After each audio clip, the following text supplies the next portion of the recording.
Hello, hello, boys and girls. Comic Book Lover Boy back with you again. Adjust this camera a little bit. There we go. Yeah. Um, Sorry for the delay again from making another video. I know I say that every time. I apologize again. A little bit of health issues again with me. They found a bunch of blood clots in my lungs, so I mean, yay for me! They got me on some really good medication right now, so everything's looking back up. They got me on oxygen right now, but they said within 6 months they'll review my saturation level and see if I can get off of it. Alrighty, let's see here. Planet Comic. Well, it's Planet Comic. It's Arctic Press, though. These are reprints, I believe, from the 70s, which they are pretty cool. I must say, I enjoyed reading them. I ain't got none of these. I don't have any of these lined up correctly, so I'm just going to go as I go, okay? But I have quite a bit to show you. And if any of these are one or two repeats from my last video, I do apologize. I got some mixed in or something. I do apologize. But, yeah. Yep. That is a cool cover. I like that. That was just a cover by it. I was like, wow, that is cool. And it is in great shape. I'm so happy about that. Got it for a pretty good price, too. I mean, I'm not going to cry about it. I mean, like, I think I paid $19 for it. I couldn't find it anywhere cheaper, and they were guaranteed a near month plus on it. And when I got it, it was in excellent condition. I'm definitely probably going to have it graded now. I don't know if you guys know about my fascination with the character Aphrodite, but yes, I get a lot of her stuff. I got another special little thing coming from with her on the cover. This is Artifacts number 6 of 13. This is the Chicago Comic Con Expo, and this is the limited cover with her on it, and I just thought that was super cool cover. I was like, I gotta have that. And here is another cover with her on it. I thought that was a super cool cover as well.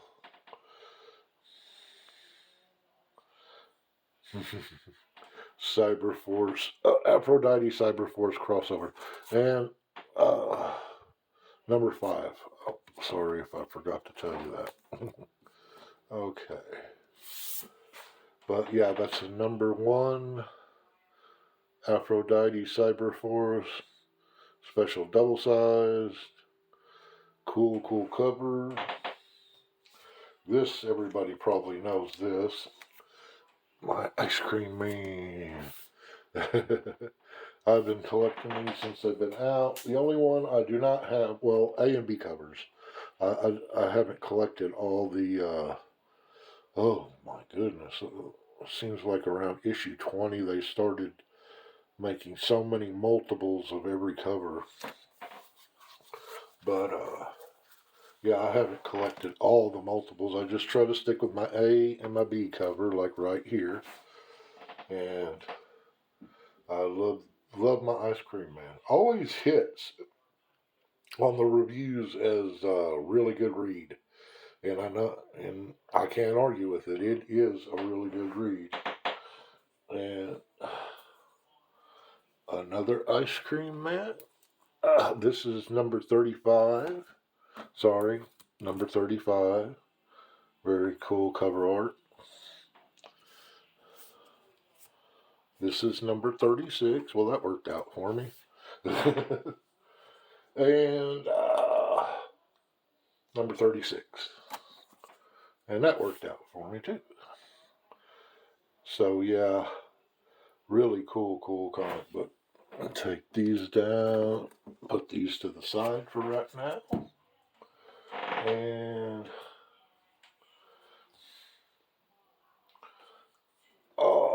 A1. Now, this was not the one I was going after. I got the one I was going after, but I seen this one as well when I was hunting for my other one. And I was like, that's a hot cover. The Phantom variant, that is pretty cool from Titan Comics. And you'll see the one I'm talking about here in a little bit. But yeah, for being a not very valuable cover, it's pretty cool. I mean, I would have thought it would have been worth more than it was, but it was very cheap to get. But I still, like, price really don't matter. I was like, that's cool. If it's cool, it's going into the PC. I'll just trim my PC later. Pretty soon I won't have any valuable, I'll just have cool comics. Oh, my boy Art Germ. Man, that is just a stunning storm cover. I mean, that is. I have the original first Storm series. I believe it was a foil cover. That one was actually a pretty cool cover too, but I mean, this one still tops it by leaps and bounds.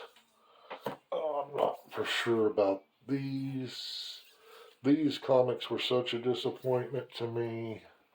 Man, oh man, Detective Comics 624. Uh, this was an oddball run story, like a what if kind of situation in Detective comic books. Kind of like a demonic Batman, like super evil that had powers and stuff. It was a three issue run, which was pretty cool. And I know you can't maybe tell, but these issues are not in near mint condition. They're nowhere near mint. What was it? This issue here was packed so junky. I mean, it was the these two together were packed in bags and board, one bag and board, one on each side, which protected them from getting the mainstay. That one was sliding around in the box, bumping up on all four sides. So you can imagine what it looked like. I've tried to press them out and stuff, but I mean, it was mainly just to practice different techniques and stuff. I'm going to replace them. I'm just so over that, so mad. And Battle Chaser 11. Red Mamak, something. I cannot pronounce it, but she's a cool pirate babe. And number 12. And I believe I already showed that one. I'm not for sure. It's another number 12. I'm pretty sure I showed it. And another number 12. And those are my Battle Chasers. Pretty standard stuff there. This is not, though. This is a Comic-Con, I think, redo, foil cover redo of the Supergirl, where she's coming down into the atmosphere sitting on the meteor. Wish I could have the original, but don't we all? But I will have to live with this one, and it's quite pretty, and I'm quite happy with it, and it's been going up in value, which surprised me. I'm really not a second print kind of guy, but I've been kind of bending my ways a little bit for certain covers because I would rather have a second print of it in another format. Like this is the Mexican foil edition, then I would rather not have it at all. And and I got a copy. And speaking of foil editions, this is Action Comic Books 156, and that is very, very cool. I like that comic book quite a bit. That cost me quite a bit too. But yeah, I wanted that. That's a spoof off of the other one actually, where Supergirl's coming into the atmosphere. So they did a kind of a retro or a homage. I mean, what am I talking about? Retro homage thing, which it is really cool. I think if you put them side by side like that. But I was like quite pleased with that. Now, Batman and Robin, #1, regular, what do you call it? The cardboard, or not cardboard, but the better cover of the two. White Rabbit. This is a character I didn't even know about. I've never even heard of. I had to look her up. Never heard of White Rabbit before. But I was like, that is a hot cover right there. Whoa. And speaking of hot covers, there's another beautiful cover. Wonder Woman #1. If you was wondering, I keep forgetting that was Batman and Robin #1. Wonder Woman #1. I believe those are both B covers. Very, very cool. I was looking through and I seen this and I was like, wow, that is wicked cover. I was just scrolling through comic books on eBay and I have never heard of this before. And encoded. And I was like, wow, that's pretty cool.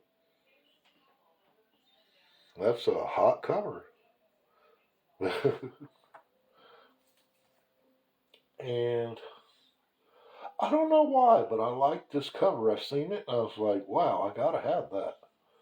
And I found a guy with it in really good shape for a really good price. He had 1 and 2. 1 and 2 of this.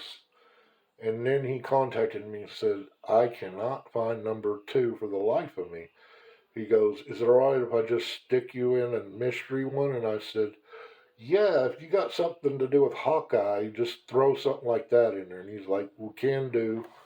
And he was in a generous mood because this one is in excellent condition. And I was quite happy about that. I was like, wow, that guy is a nice man.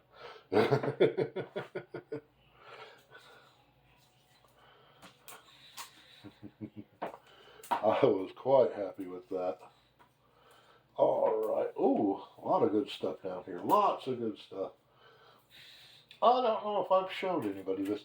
I've been recently moving stuff around and everything, and this is actually not a comic book. That is just a metal plate signed by Vigil and numbered on the back. It was for Kickstarter for this comic book.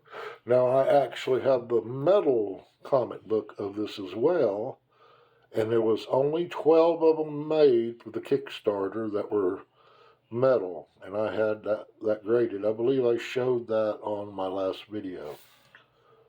But I was very happy with the grade I got on that. Okay. Oh, you might recognize this one as well. Yeah. It's the special double-sized Aphrodite Cyberforce 1, but the limited sketch edition to 500 copies. Now, the other one that I had that was a sketch edition as well, I'll leave it there. That, I could have got the regular cover on it. With the color to it, it just didn't pop. The Aphrodite did pop with this one and the other one, but the colored version of that other one just didn't pop. This one pops. Aphrodite 1, yeah.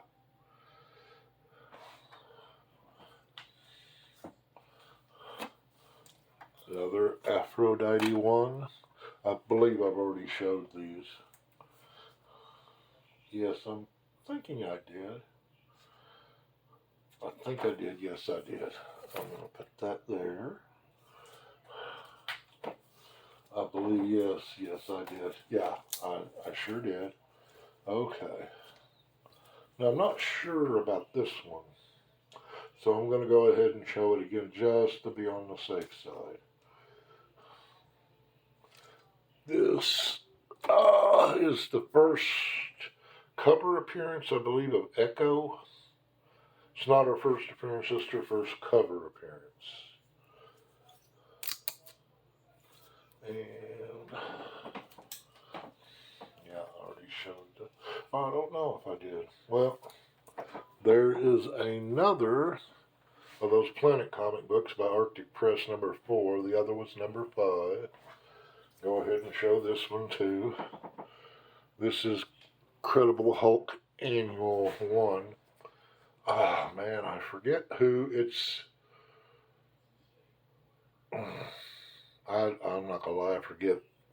It is supposed to be like a first appearance of somebody that they said was in another comic book, but now they believe it's this comic book. So that happens quite a bit.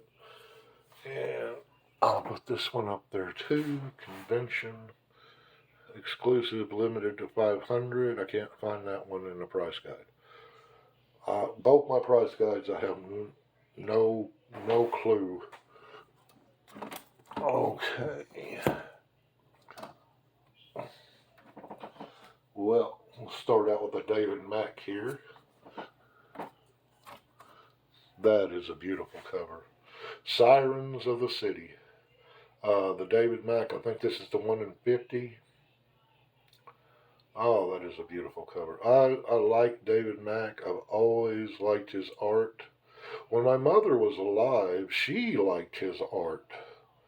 She was an artist herself, and he had done some kabuki watercolor covers, and she'd seen one of them, and she asked to see it, and I showed her, and she was like, that man is talented. Watercolor is like one of the hardest things to work with.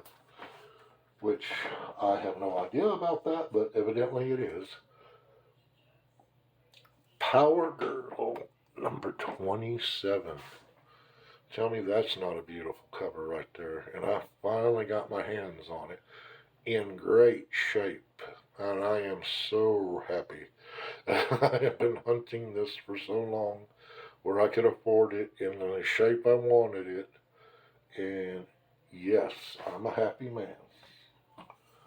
Now, this is the other A1 cover I got that I was hunting. The Weirding Willows. The other is also the Weirding Willows, but this one states it. Now, when I got this corner here was totally destroyed. I've repaired it somewhat. I'm probably going to have to do a little bit more work on it. Not for sure. I don't know. I might actually try to send this to somebody because I really want this issue in pristine condition. And, I mean, there's certain things that I'm good at and certain things I'm still learning, and I do not want to mess this issue up. Okie dokie. And finally, one of my best spines, and some of you will probably know what this is, some of you won't, but some of you know who Razor is, but most of them have Razor's first appearance as Razor Zero, a regular series. Her actually first appearance is this limited tour edition, Souls of Darkness #0. And I believe there was only 1,000 of these. No, 300, I'm sorry, 300 of them. And this is number 37. So I finally have her first appearance. Now this one is in rough shape, as you can see down the spine, all the little color breaking ticks, but I don't care. It pressed out real nice. Can't get rid of the color breaks. They're there, but I am still going to send that in, and I'm still going to get that graded. That is my new baby. And I just never thought I'd get my hands on it in any condition. I mean, I just didn't think anybody would let it go. But evidently, I guess people are getting older and passing away, and the new people don't know who Razor was. A lot of the older Raw Media Mag stuff and underground comic books and stuff like that are just getting lost to time. More adult-oriented comic books that first were aimed at the more mature audience, the 18 and above crowd, they're disappearing until there's a movie made about them, like by The Crow or something like that, and then they're popular again for a little while. But, you know, you never know. Razor might see her day in the theater one day too, and I hope they don't butcher her like they did The Crow, but we'll see.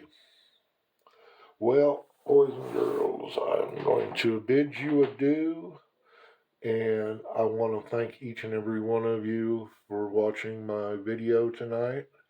I hope you're having a great time wherever and whatever time it is, and I will see you the next time. You have a great one. Bye-bye.